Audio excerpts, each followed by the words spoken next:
One India ವೀಕ್ಷಕರಿಗೆ ನಮಸ್ಕಾರ. ನಾನು ಗಂಗಾ ಜಾಧವ್. ನಾಡಿನ ಅತ್ಯಂತ ಶ್ರೇಷ್ಠ ಮನೆತನ ಅಂತಂದರೆ ನಮ್ಮ ಹೆಮ್ಮೆಯ ಮೈಸೂರಿನ ರಾಜಮನೆತನ. ಇವತ್ತು ಆ ಮನೆತನದ ಒಬ್ಬರು ವಿಶೇಷವಾದ ವ್ಯಕ್ತಿ ನಮ್ಮೊಟ್ಟಿಗಿದ್ದಾರೆ. ಅವ್ರನ್ನ ಮಾತನಾಡಿಸೋಣ.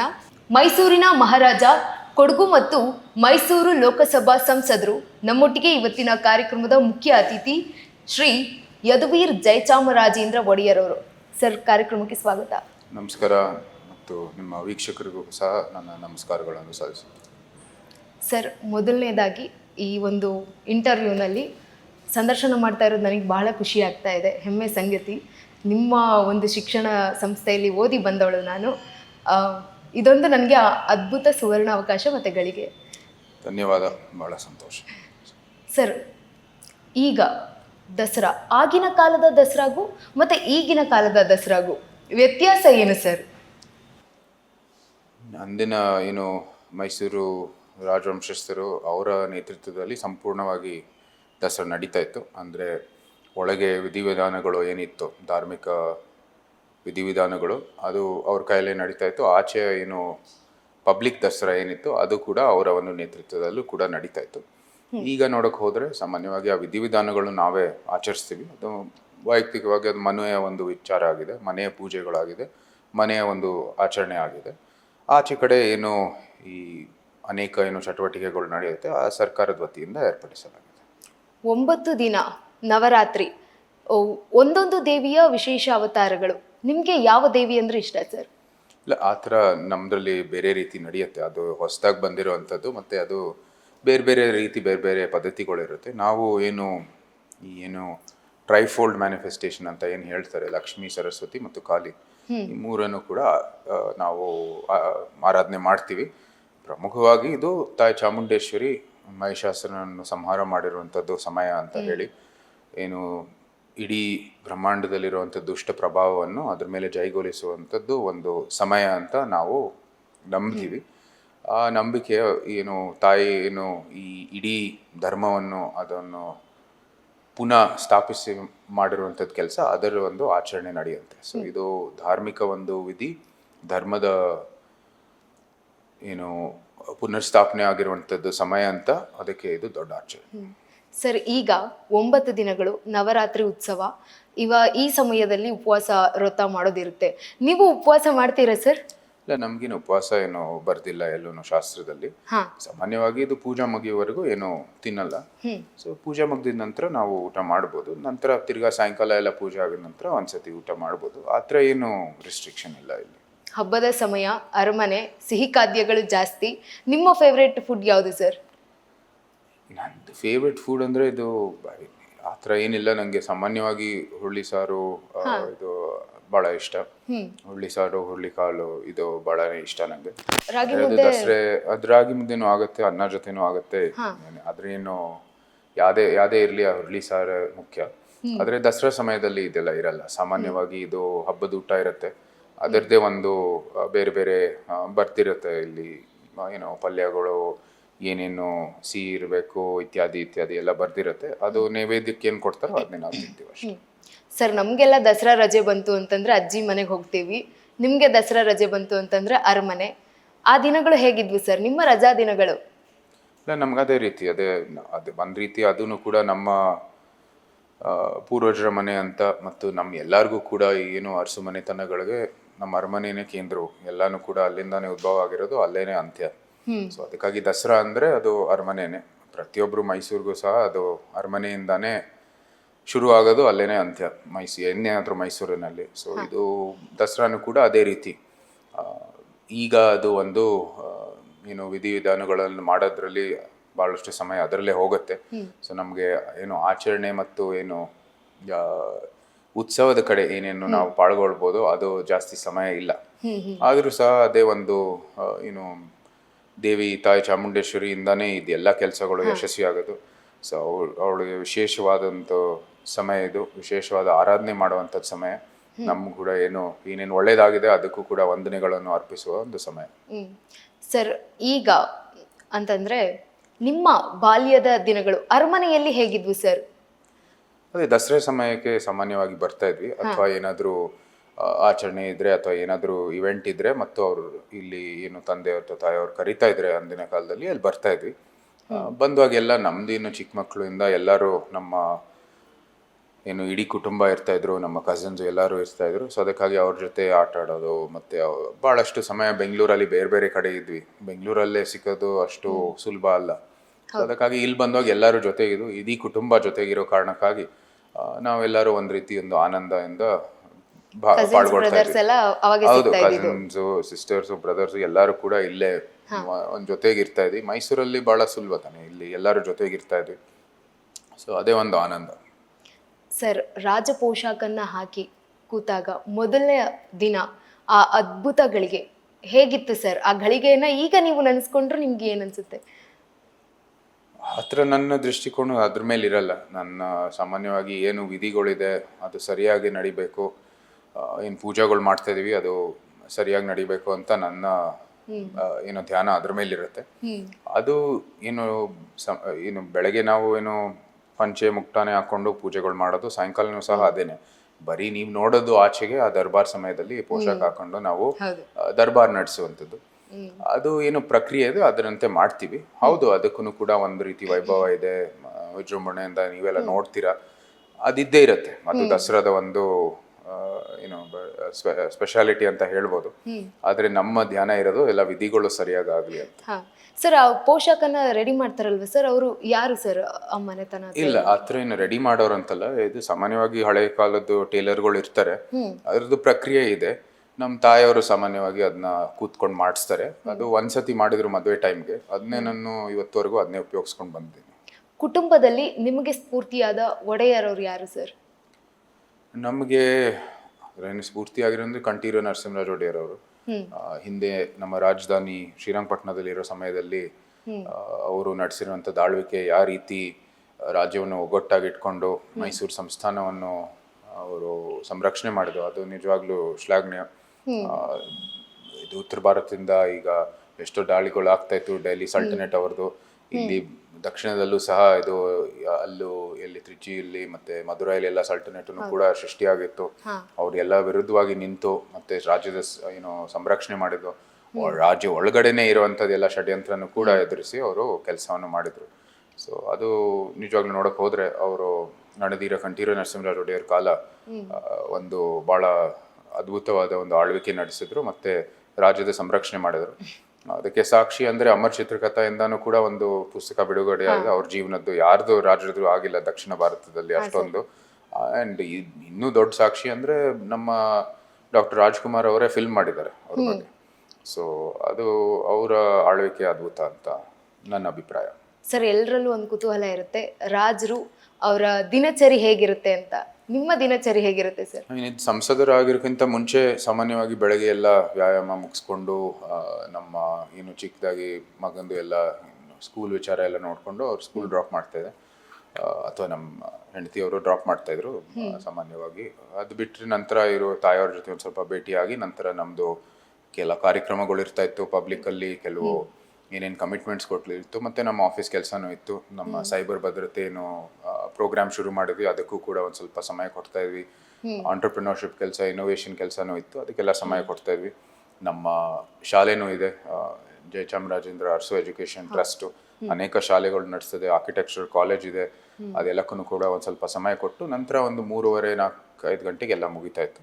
ನಂತರ 5 ಗಂಟೆ ಆದಮೇಲೆ ಫ್ರೀಯಾಗಿ ಇಟ್ಕೋತಾ ಇದ್ದೆ. ನನ್ನದೇ ಆದ ಏನೋ ರನ್ನಿಂಗು ಅಥವಾ ಸ್ಪೋರ್ಟು ಅಥವಾ ಏನೋ ಒಂದು ಟೈಮ್, ಇದು ಹಾಬಿಗೋಸ್ಕರ ಟೈಮ್ ಇಟ್ಕೊಂಡು ಅಷ್ಟೇ ಆತ ದಿನ ಇತ್ತು. ಆದರೆ ಇವಾಗ ಸಂಸದರಾಗಿ ಪೂರ್ತಿ ದಿನ ಅದರಲ್ಲೇ ಕೆಲಸ, ಬರೀ ಸಂಸದರ ಕೆಲಸ ಅಲ್ಲೇ ಮಾಡ್ಕೊಂಡು. ಸರ್, ಈಗ ನಾರ್ಮಲ್ ಡೇಸ್ ಹೇಳ್ತಾ ಇದ್ದೀರಾ, ಈಗ ನವರಾತ್ರಿ ಸಂಭ್ರಮ ಈ ದಿನ ಹೇಗಿರುತ್ತೆ ಅಂತ? ನವರಾತ್ರಿಯಲ್ಲಿ ಏನು ವ್ಯತ್ಯಾಸ ಇಲ್ಲ. ನಮ್ದು ಹೇಗೆ ಹಿಂದೆ ಹೇಗೆ ನಡೀತಾ ಇತ್ತು ಅದೇ ರೀತಿ ನಡೆಯುತ್ತೆ. ಬೆಳಗ್ಗೆ ಎದ್ದ ತಕ್ಷಣನೇ ಪೂಜೆಗಳು ಶುರು ಆಗುತ್ತೆ. ಅದು ಒಂದು 3:30, 4 ಅವರ್ ಅಷ್ಟು ಪೂಜೆ ಆಗುತ್ತೆ. ನಂತರ ನಮಗೆ ಒಂದು ಸ್ವಲ್ಪ ಮಧ್ಯಾಹ್ನ ಒಂದು 2-3 ಗಂಟೆ ಸಮಯ ಫ್ರೀ ಇರುತ್ತೆ. ಆವಾಗ ಅದು ನಾವೆಲ್ಲ ಇದು ಏನೇನು ಕೆಲಸಗಳಿರ್ತಾರೆ ಅದನ್ನ ನಾವು ಮುಗಿಸ್ಕೋತೀವಿ. ನಂತರ ಪುನಃ ಸಾಯಂಕಾಲ ಪೂಜೆ ಶುರು ಆಗುತ್ತೆ 4:30, 5 ಗಂಟೆ ಅಷ್ಟೊತ್ತಿಗೆ. ಅದು 6:30, 7 ಗಂಟೆವರೆಗೆ ನಡೆಯುತ್ತೆ. ನಂತರ ಒಂದು 45 ನಿಮಿಷ ದರ್ಬಾರ್ ನಡೆಯುತ್ತೆ.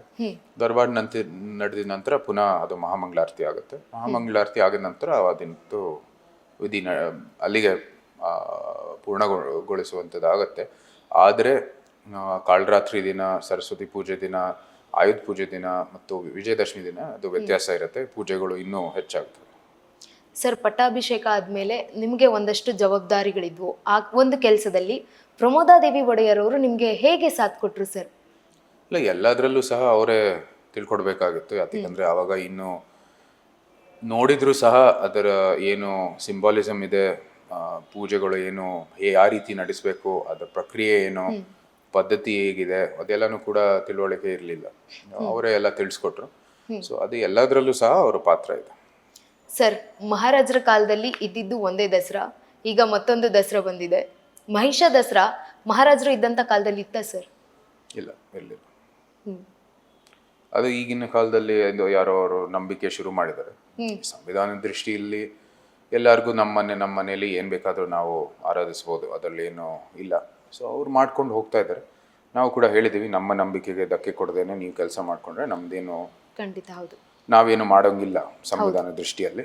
ಆದರೆ ಅವರು ಒಂದು ಸ್ವಲ್ಪ ಏನೋ ಅದು ಅವ್ರದ್ದೇ ಆದ ಇನ್ನೊಂದು ನಿರೂಪಣೆ ರಚಿಸುವಂಥದ್ದು ಕೆಲಸದಲ್ಲಿದ್ದರೆ ಅದು ಸಮಾಜ ವಿಭಜನೆ ಮಾಡುವಂಥದ್ದು ಕೆಲಸದಲ್ಲಿ ಅವರು ಪಾಲ್ಗೊಳ್ಬಾರ್ದು.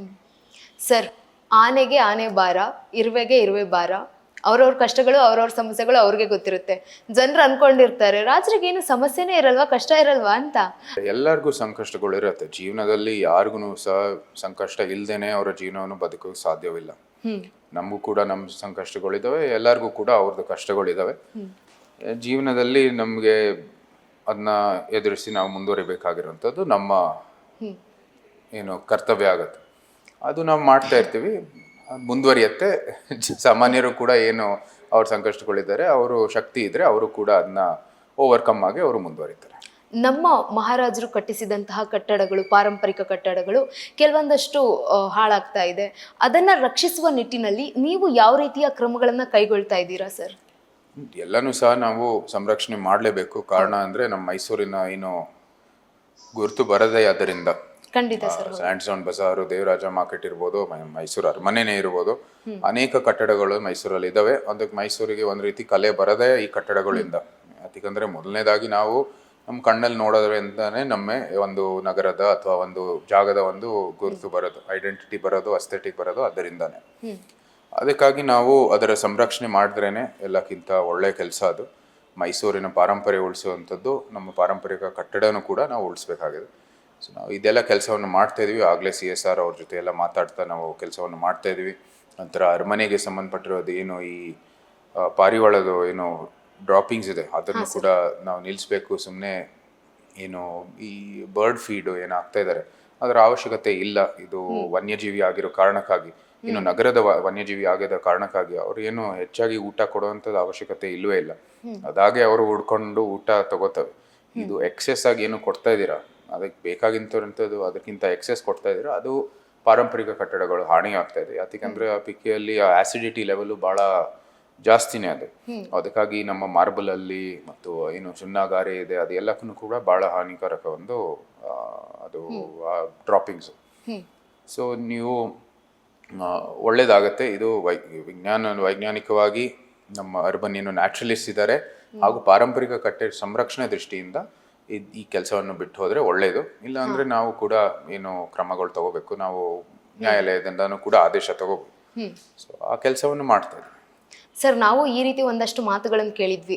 ಅಂದರೆ ರಾಜರು ಯುದ್ಧ ಮಾಡೋದಕ್ಕೂ ಮುಂಚೆ ತಾಯಿ ಚಾಮುಂಡೇಶ್ವರಿಯನ್ನ ಅಪ್ಪಣೆಯನ್ನು ಕೇಳಿಕೊಂಡು ಒಂದು ತಾಯಿ ಬಂದು ಅಭಯವನ್ನು ನೀಡಿದ ಮೇಲೆ ಯುದ್ಧ ಮಾಡ್ತಾ ಇದ್ರು ಅಂತ.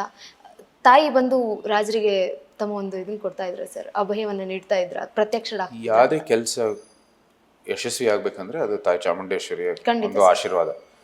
ಯಾವತ್ತು ಪ್ರಾರ್ಥನೆ ಮಾಡ್ತೀವಿ, ಅದರ ಎಲ್ಲಕ್ಕಿಂತ ಮುಖ್ಯವಾಗಿ ನಾವು ವಂದನೆಗಳನ್ನು ಹೇಳೋಕ್ಕಾಗಿ ನಾವು ಪ್ರಾರ್ಥನೆ ಮಾಡಬೇಕಾಗಿದೆ. ಮುಂಬರುವ ಕೆಲಸ ಎಲ್ಲ ಯಶಸ್ವಿ ಆಗಬೇಕು ಅಂತಲೂ ಕೂಡ ನಾವು ಪ್ರಾರ್ಥನೆ ಮಾಡ್ತೀವಿ. ಯಾಕೆ ಈ ಪ್ರಶ್ನೆ ಕೇಳಿದೆ ಅಂದರೆ ಸರ್, ನೀವು ರಾಜಕಾರಣಕ್ಕೆ ಬರೋ ಮುಂಚೆ ತಾಯಿ ಚಾಮುಂಡೇಶ್ವರಿಯನ್ನು ಆರಾಧಿಸ್ತೀರಾ. ನೀವು ಕೂಡ ತಾಯಿ ಹತ್ರ ಕೇಳ್ಕೊಂಡಿದ್ರ, ನಾನು ರಾಜಕಾರಣಕ್ಕೆ ಹೋಗ್ಬೋದಾ, ಆ ತಾಯಿ ಏನಾದರೂ ವರದ ರೂಪದಲ್ಲಿ ಏನಾದರೂ ವರ ಕೊಟ್ಟಿದ್ರ, ಸೂಚನೆ ಕೊಟ್ಟಿದ್ರ ಹೋಗು ಅಂತ? ಇಲ್ಲ, ಆ ಥರ ಏನು ಇಲ್ಲ. ನಾನು ಸಾಮಾನ್ಯವಾಗಿ ಇದು ಆರಾಧನೆ ಮಾಡುವಾಗ ಅಥವಾ ನಾವು ಪೂಜೆ ಸಲ್ಲಿಸುವ ಸಮಯದಲ್ಲಿ ಅಥವಾ ದೇವಸ್ಥಾನಕ್ಕೆ ಹೋಗುವಾಗ ನಮ್ಮ ಕೆಲಸ ಇಷ್ಟೇ, ವಂದನೆಗಳನ್ನು ಹೇಳೋದು ಕೃತಜ್ಞತೆಗಳನ್ನು ಹೇಳೋದು. ಒಳ್ಳೆ ಜೀವನ ಇದೆ, ಒಳ್ಳೆ ಕುಟುಂಬ ಇದೆ, ಒಳ್ಳೆ ಸಮಾಜ ಇದೆ, ನಮ್ಮ ಮೈಸೂರು ಸುಂದರ ನಗರ, ಇಂಥ ಜಾಗದಲ್ಲಿ ಇರೋದಂಥದ್ದು ನಾವು ಎಲ್ಲರೂ ಪುಣ್ಯವಂತರು. ಅದಕ್ಕಾಗಿ ನಾವು ವಂದನೆಗಳನ್ನು ಹೇಳ್ತೀವಿ. ಏನೇ ಕೆಲಸ ಇರಲಿ ಮುಂದೆ ನಾವೇ ನಿರ್ಧಾರ ಮಾಡಬೇಕಾಗಿರೋದು. ಅದು ನಮ್ಮ ಸ್ವಯಂ ಶಕ್ತಿ ಮೇಲೆ ನಾವು ಏನೇ ಕೆಲಸದಲ್ಲಿರೋ ಅದು ಯಶಸ್ವಿ ಆಗಬೇಕಾಗಿದೆ. ತಾಯಿಯ ಆಶೀರ್ವಾದದಿಂದ ಅದೆಲ್ಲನೂ ಆಗುತ್ತೆ ಅಷ್ಟೇ. ನೀವು ಒಬ್ರು ಈಗ MP, ರಾಜಕಾರಣಕ್ಕೆ ಬರಬೇಕು ಅನ್ಸಿದ್ದು ಯಾವಾಗ ಸರ್?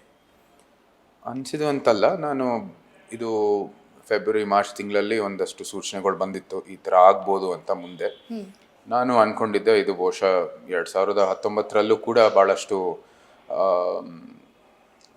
ಅಂದರೆ ಪಕ್ಷದ ಕಡೆಯಿಂದ ಭಾಳಷ್ಟು ಆಸಕ್ತಿ ತೋರಿಸಿದ್ರು. ಆದರೆ ಆವಾಗ ನನಗೆ ಆಸಕ್ತಿ ಇರಲಿಲ್ಲ. ನನಗೆ ಇವಾಗ ಏನಾಯಿತು ಅಂದರೆ, ಒಂದು ವರ್ಷದಲ್ಲಿ ನನಗೂ ಕೂಡ ಅರ್ಥ ಆಯಿತು, ಇದು ಏನಾದರೂ ಸಮಾಜಕ್ಕೆ ದೊಡ್ಡ ಮಟ್ಟದಲ್ಲಿ ಸೇವೆ ಮಾಡಬೇಕಂದ್ರೆ ಇದು ಬರೀ ರಾಜಕೀಯ ಒಂದು ದೃಷ್ಟಿಯಿಂದ ಆಗ್ಬೋದು. ಯಾಕಂದರೆ ಈಗಿನ ವ್ಯವಸ್ಥೆಯಲ್ಲಿ ಅದರಲ್ಲೇ ಏನು ಶಕ್ತಿ ಇದೆ. ಜನರು ತಮ್ಮನ್ನ ಆಯ್ಕೆ ಮಾಡಿ ಅವರ ಪ್ರತಿನಿಧಿಯಾಗಿ ಅವರು ಆಯ್ಕೆ ಮಾಡಿದ್ರೇ ಒಂದು ಒಳ್ಳೆ ಸೇವೆ ಮಾಡ್ಬೋದು ಅಂತ. ಆ ಕೆಲಸವನ್ನು ನಾವು ಮಾಡ್ತಾ ಇದ್ದೀವಿ.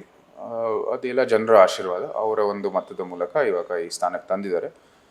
ಅದಕ್ಕಾಗಿ ನಾವು ಚಿರಋಣಿಯಾಗಿರ್ತೀವಿ, ಕೆಲಸನೂ ಸಹ ಮಾಡ್ತೀವಿ. ಪೂಜೆ ಕೈಂಕರ್ಯಗಳಲ್ಲೆಲ್ಲ ನೀವು ಭಾಗಿಯಾಗ್ತಾ ಇರ್ತೀರಾ.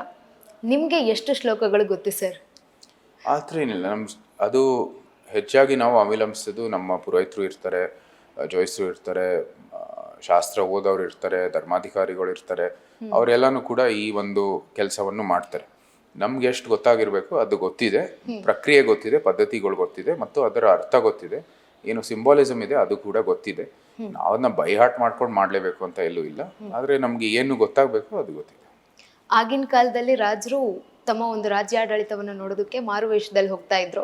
ಬಟ್ ನೀವು ಹಾಗೆ ಕಾಣಿಸ್ಕೊಂಡಿಲ್ಲ, ಓಪನ್ ಆಗಿ ಹೋಗ್ತೀರಾ, ಬರ್ತೀರಾ, ಎಲ್ಲ ಮಾಡ್ತೀರಾ. ಬಟ್ ಆದರೂ ಕೂಡ ಮಾರುವೇಷದಲ್ಲಿ ಅಂದರೆ ಮಾಸ್ಕ್ ಹಾಕ್ಕೊಂಡು, ಹ್ಯಾಟ್ ಹಾಕ್ಕೊಂಡು ಹೊರಗಡೆ ಹೋಗಿರೋದು ಉಂಟಾ ಸರ್? ಅದು ನೀವು ಕಾಮಿಕ್ ಬುಕ್ಕಲ್ಲಿ ಚಲನಚಿತ್ರದಲ್ಲಿ ನೋಡಿರುವಂಥದ್ದು ನಿಜ ಅಂತ ಅನ್ಕೋಬೇಡಿ. ಅಲ್ಲಿ ಅಂದಿನ ಕಾಲದಲ್ಲೂ ಸಹ ಎಲ್ಲರೂ ಬಹಿರಂಗವಾಗಿ ಹೋಗ್ತಾ ಇದ್ರು ಆಚೆಗೆ. ಇವತ್ತು ಕೂಡ ನಾವು ಹೋಗ್ತೀವಿ. ಪ್ರಜಾಪ್ರಭುತ್ವ ಇರಲಿ, ರಾಜಪ್ರಭುತ್ವ ಇರಲಿ, ನಾಯಕತ್ವದ ತತ್ವಗಳು ಒಂದೇ. ಅಂದಿನ ಕಾಲದಲ್ಲೂ ಸಹ ಜನರ ಮಧ್ಯೆ ನಿಂತುನೇ ಕೆಲಸ ಮಾಡಬೇಕಾಗಿದೆ. ಇವಾಗಲೂ ಸಹ ನಾವು ಜನರ ಮಧ್ಯೆ ನಿಂತೇನೆ ಎಲ್ಲ ಕೆಲಸವನ್ನು ಮಾಡಬೇಕಾಗಿದೆ. ತತ್ವಗಳು ಯಾವತ್ತೂ ಒಂದೇನೆ, ವ್ಯವಸ್ಥೆ ಬದಲಾಯಿಸ್ತಾ ಇದ್ದಾರೆ. ರಾಜಪ್ರಭುತ್ವದಲ್ಲೂ ಎಲ್ಲ ಒಳ್ಳೆ ಕೆಲಸ ಮಾಡೋರು ಇದ್ದಾರೆ, ಅದನ್ನ ದುರುಪಯೋಗ ಮಾಡಿ ವ್ಯವಸ್ಥೆಯನ್ನು ಕೂಡ ರಾಜರು ಕೂಡ ಇದ್ದಾರೆ.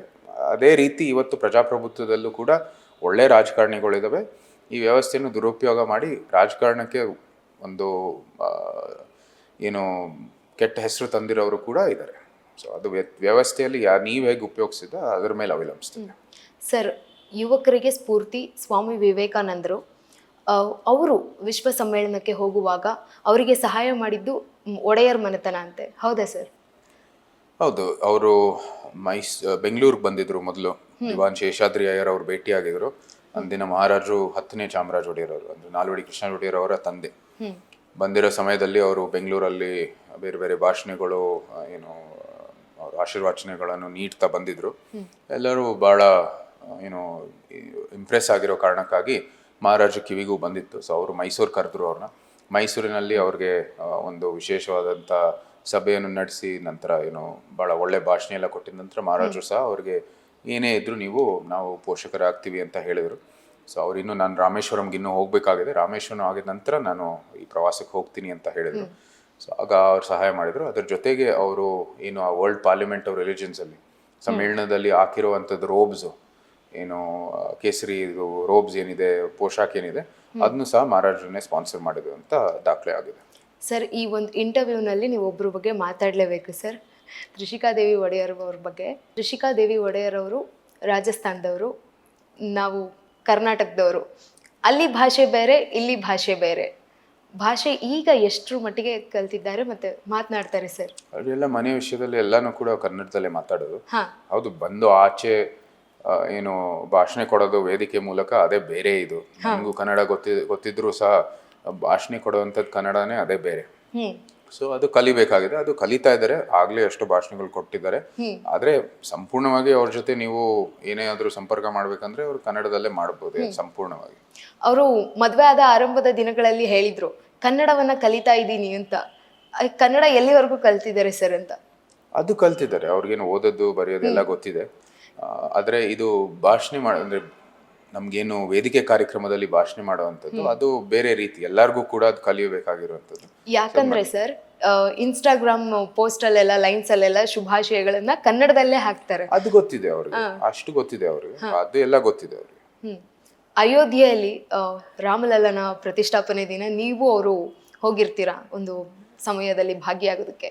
ಅಲ್ಲಿ ಅಯೋಧ್ಯೆ ಮಾರುಕಟ್ಟೆಯಲ್ಲಿ ಕಾಣಿಸ್ಕೊಂಡಿರ್ತೀರ, ಯಾವುದು ಸೆಕ್ಯೂರಿಟಿ ಇರಲ್ಲ, ಯಾರೂ ಇರಲ್ಲ. ಯಾಕಿಷ್ಟು ಸಿಂಪಲ್ ದಂಪತಿಗಳಿಬ್ರು ಅಂತ? ಅದಂತ ಸರಳತೆಯ ವಿಷಯ ಅಲ್ಲ ಅದು. ಅಲ್ಲಿ ಏನು ಸೆಕ್ಯೂರಿಟಿಯ ಅವಶ್ಯಕತೆ ಎಲ್ಲಿದೆ ಅಲ್ಲಿ ತಗೋಬೇಕು. ಸುಮ್ಮನೆ ಅದು ನಿಮ್ಮ ಏನು ಪದವಿಗೋಸ್ಕರ ಅಥವಾ ನೀವು ತೋರ್ಸ್ಕೊಳಕ್ಕೋಸ್ಕರ ಬದ್ಧತೆ ಇಲ್ಲ. ಬದ್ಧತೆ ಇರೋದು ನಿಮ್ಮ ಸಂರಕ್ಷಣೆಗಾಗಿ. ಅಲ್ಲಿ ಎಲ್ಲಿ ಅವಶ್ಯಕತೆ ಇದೆ ಅಲ್ಲಿ ಇದ್ದೇ ಇರುತ್ತೆ, ಎಲ್ಲಿ ಅದರ ಅವಶ್ಯಕತೆ ಇಲ್ಲ ಅದಿಲ್ಲ ಅಷ್ಟೆ. ತ್ರಿಷಿಕಾದೇವಿ ಒಡೆಯರ್ ಅವರು ರಾಜಸ್ಥಾನದವರು, ರಾಜಸ್ಥಾನದ ಮನೆತನದವರು, ನೀವು ಕರ್ನಾಟಕದ ಒಡೆಯರ್ ಮನೆತನದವರು. ಮೊದಲು ನಿಮ್ಮ ಮದುವೆಯ ಪ್ರಸ್ತಾಪವನ್ನ ಯಾವ ಮನೆತನದವರು ಪ್ರಸ್ತಾಪ ಮಾಡಿದ್ದು ಸರ್, ಚರ್ಚೆ ಮಾಡಿದ್ದು? ಇವಾಗ ಅದು ಐ ಥಿಂಕ್ ಮೋಸ್ಟ್ ಪ್ರಾಬ್ಲಿ ಅವ್ರ ಕಡೆಯಿಂದಾನು ಆಗಿತ್ತು, ನಮ್ಮ ಕಡೆಯಿಂದಾನು ಕೂಡ ಒಪ್ಪಿಗೆ ಆಗಿತ್ತು. ಯಾಕಂದ್ರೆ ಈ ವಿಡಿಯೋ ನೋಡ್ತಾರೆ ಮೇಡಮು, ಸೋಷಿಯಲ್ ಮೀಡಿಯಾದಲ್ಲೆಲ್ಲ ಒಂದಷ್ಟು ಚಾಮುಂಡೇಶ್ವರಿ ದೇವಿ ಫೋಟೋನೆಲ್ಲ ಲೈಕ್ ಮಾಡ್ತಾ ಇರ್ತಾರೆ. ಮತ್ತೆ ನೀವೆಲ್ಲಾದ್ರೂ ಹೊರಗಡೆ ಹೋಗಿ ಬಂದಾಗೆಲ್ಲ ಆ ವಿಡಿಯೋಗಳನ್ನ ಟ್ಯಾಗ್ ಮಾಡಿದ್ರೆ ಅದನ್ನ ಲೈಕ್ ಮಾಡ್ತಾರೆ. ಹಾಗಾಗಿ ನಾನು ಈ ಪ್ರಶ್ನೆಯನ್ನ ಕೇಳಿದೆ, ಸ್ವಲ್ಪ ಜನಕ್ಕೆ ಕುತೂಹಲ ಇದೆ. ಅವ್ರಿಗೆ ಯಾವತ್ತು ಚಾಮುಂಡೇಶ್ವರಿ ಮತ್ತು ದೇವಿಯ ಆರಾಧನೆ ಮಾಡುವಂಥದ್ದು ಅಲ್ಲೂ ಕೂಡ ಎಲ್ಲ ಮನೆತನದಲ್ಲೂ ಆಗುತ್ತೆ. ಅಲ್ಲೂ ಕೂಡ ಎಲ್ಲ ಮನೆತನಕ್ಕೂ ಕೂಡ ಕುಲದೇವಿ ಇರುತ್ತೆ. ಅದೇ ಒಂದು ದೇವಿ ದುರ್ಗಾ ರೂಪನೇ ಅಂತ ಹೇಳ್ಬೋದು, ಅವತಾರ ಹೇಳ್ಬೋದು. ಸೊ ಅದು ಯಾವುದು ಅವ್ರು ಮರ್ಯಾದೆ ಕೊಟ್ಟೆ ಕೊಡ್ತಾರೆ. ನೀವು ರಾಜಕಾರಣಕ್ಕೆ ಹೋಗ್ತೀನಿ ಅಂದಾಗ ಅವ್ರು ಏನು ಹೇಳಿದ್ರಿ ಸರ್? ಅವ್ರು ಏನು ಹೇಳಿದ್ದಿಲ್ಲ. ಅವ್ರು ನಾನು ಏನೇನಾದರೂ ಆಯ್ಕೆ ಮಾಡ್ತೀನಿ ನನ್ನ ಜೀವನದ ಮಾರ್ಗದಲ್ಲಿ, ನನ್ನ ಏನು ಆಯ್ಕೆ ಮಾಡ್ತೀನೋ ಅದಕ್ಕೆ ಅವ್ರಿಗೆ ಸಂಪೂರ್ಣವಾದ ಬೆಂಬಲ ಇದೆ ಅಂತ. ನಿಮಗೆ ಒಬ್ಬ ಮುದ್ದಾದ ಮಗ ಇದ್ದಾನೆ, ಆತ ಮನೇಲಿ ಎಷ್ಟು ತುಂಟ ಸರ್? ಆ ಥರ ಏನಿಲ್ಲ, ಅವ್ನ ಕೆಲಸ ಮಾಡ್ಕೋತಾನೆ. ಅದೇನು ಪ್ರತಿಯೊಬ್ಬರು ಮಕ್ಕಳು ಹೇಗೆ ಬೆಳೀತಾರೋ ಅದೇ ರೀತಿ ಬೆಳೀತಾ ಇದ್ದಾನೆ. ಅವನದು ಕೆಲಸ ಮಾಡ್ಕೋತಾನೆ, ಅವನದು ಸ್ಕೂಲು ಇತ್ಯಾದಿ ಅದೆಲ್ಲ ನೋಡಿಕೊಂಡು ಅವ್ನು ಮಾಡ್ತಾ ಇರ್ತಾನೆ. ಕರ್ನಾಟಕದ ಸಮಸ್ತ ಜನತೆ ಒಂದು ಅದ್ಭುತಗಳಿಗೆ ಕಾಯ್ತಾ ಇದ್ದಾರೆ. ನಿಮ್ಮ ಮಗ ಅವರಿಗೆ ಯುವರಾಜ ಪಟ್ಟ ಕಟ್ತೀರಾ ಸರ್? ಯಾವಾಗ? ಇಲ್ಲ, ಅದೇನು ಅವಶ್ಯಕತೆ ಇಲ್ಲ. ಈಗಿನ ಕಾಲದಲ್ಲಿ ಏನೇ ಇದ್ರೂ ಸಹ ನಮ್ಮ ತಾಯಿಯವರು ತೀರ್ಮಾನ ಮಾಡ್ತಾರೆ. ಆ ಥರ ಅದರ ಏನೋ ಅವಶ್ಯಕತೆ ಇಲ್ಲ ಈಗಿನ ಒಂದು ವ್ಯವಸ್ಥೆಯಲ್ಲಿ ಅಂತ ನಾನು ಅನ್ಕೊಂಡಿದ್ದೀನಿ. ಮತ್ತು ಅದೇನಿದೆ ಮುಂದೆ ಅವರ ಜೀವನದಲ್ಲಿ, ಅವರ ಮಾರ್ಗದಲ್ಲಿ ಅದು ಅವರು ನೋಡ್ಕೋತಾರೆ. ಅವ್ರಿಗೇನು ಸಮಯಕ್ಕೆ ತಕ್ಕಂತೆ ಅವ್ರು ಮಾಡ್ತಾರೆ. ಜಯಚಾಮರಾಜೇಂದ್ರ ಒಡೆಯರ್ ಅವರು ಓದಿದ್ದು ಮಹಾರಾಜ ಕಾಲೇಜ್ನಲ್ಲಿ, ಶ್ರೀಕಂಠ ದತ್ತ ಒಡೆಯರ್ ಅವರು ಓದಿದ್ದು ಮೈಸೂರು ಯೂನಿವರ್ಸಿಟಿಯಲ್ಲಿ. ತಾತಂದ್ರ ಹಾದಿಯಲ್ಲಿ ಮೊಮ್ಮಗನ ಹೆಜ್ಜೆ, ಅವರು ಕೂಡ ಕಾಮನ್ ಸ್ಕೂಲ್ನಲ್ಲಿ ಓದ್ತಾ ಇದ್ದಾರೆ ಅಂತ, ಅದ್ರ ಬಗ್ಗೆ ಸರ್? ಅದನ್ನೇನು ವಿಶೇಷತೆ ಇಲ್ಲ ನೋಡಿ. ನಮ್ಮ ಮನೆ ಮೈಸೂರು ರಾಜಮನೆತನದಲ್ಲಿ ಯಾವಾಗಲೂ ಸಹ ನಾವು ಸಮಾಜದ ಜೊತೆಗೆ, ಸಮಾಜದ ಏನು ಚಟುವಟಿಕೆ ಜೊತೆಗೆ ನಾವು ಕೆಲಸವನ್ನು ಮಾಡಬೇಕಾಗಿದೆ. ಮತ್ತು ಎಲ್ಲ ಏನು ಶಾಲೆ ಇರ್ಬೋದು ಅಥವಾ ನಮ್ಮ ಏನೇ ಕೆಲಸ ಇರಲಿ, ಅದು ನಾವೇನು ಸಾಮಾನ್ಯರಾಗೆ ಮಾಡಿದ್ರೇ ಒಳ್ಳೆಯದು. ಯಾಕಂದರೆ ಜನರ ಜೊತೆಗಿದ್ರೇ ಒಳ್ಳೆಯದು. ಜನರ ಸುಖ ದುಃಖ ಅವ್ರ ಜೊತೆಗೆ ಇರಬೇಕಾಗಿರೋವಂಥದ್ದು ಅಂದಿನ ಕಾಲದಲ್ಲಿ ರಾಜರುಗಳ ತತ್ವವು ಕರ್ತವ್ಯ.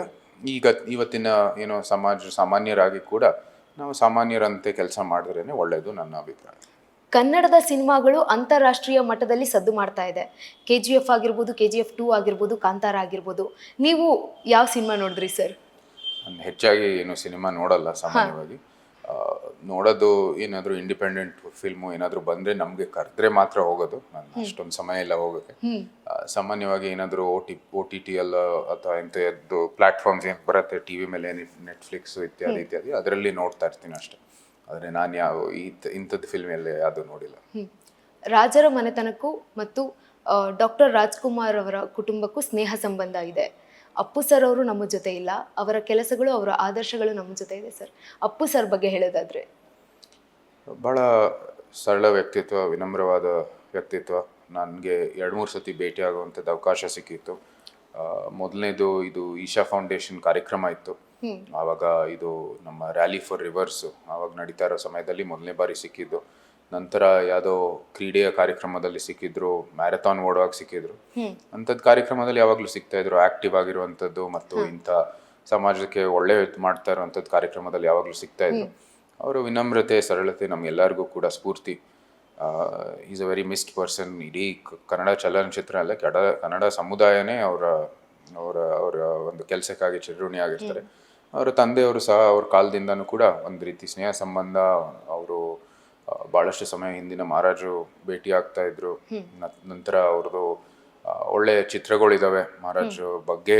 ಮುಂದೆ ಕಂಠೀರ್ ನರಸಿಂಹರಾವ್ ಒಡೆಯರ್ ಇರ್ಬೋದು, ಇನ್ನೊಂದು ಬೆಟ್ಟದ ಬಾಗಿಲು ಅಂತ ಚಲನಚಿತ್ರದಲ್ಲಿ ನಮ್ಮ ಹಳೆ ಮೈಸೂರಲ್ಲಿ ಏನೇನು ಹೇಗೆ ನಡೀತಾ ಇತ್ತು ಬೆಟ್ಟದ ಏನು ರಥೋತ್ಸವ ಎಲ್ಲ, ಅದು ಕೂಡ ನಾವು ನೋಡ್ಬೋದು. ಸರ್ ಮೊನ್ನೆ ಕಲರ್ಸ್ ಕನ್ನಡಕ್ಕೆ ಹೋಗಿದ್ರಿ, ಆಗ ಹೇಳಿದ್ರಿ ಕಲರ್ಸ್ ಕನ್ನಡ ನಾನು ನೋಡ್ತೀನಿ ಅಂತ. ಈಗ ಬಿಗ್ ಬಾಸ್ ಶುರುವಾಗಿದೆ ಸರ್, ನೋಡ್ತೀರಾ? ನಾನು ಬಿಗ್ ಬಾಸ್ ಏನು ನೋಡೋ, ಕಲರ್ಸ್ ಕನ್ನಡ ಅವ್ರಿಗೋಸ್ಕರ ನೋಡೋದಷ್ಟೇ. ನಾನೇನು ಅದೊಂದು ಪ್ರೋಗ್ರಾಮ್ ಕರೆದಿರೋ ಕಾರಣಕ್ಕಾಗಿ ನಾನು ನೋಡ್ತೀನಿ. ಆದರೆ ಸಾಮಾನ್ಯವಾಗಿ ಟಿ ವಿನೇ ನಾನು ಜಾಸ್ತಿ ನೋಡೋವಂಥದ್ದು ಸಮಯ ಇಲ್ಲವೇ ಇಲ್ಲ.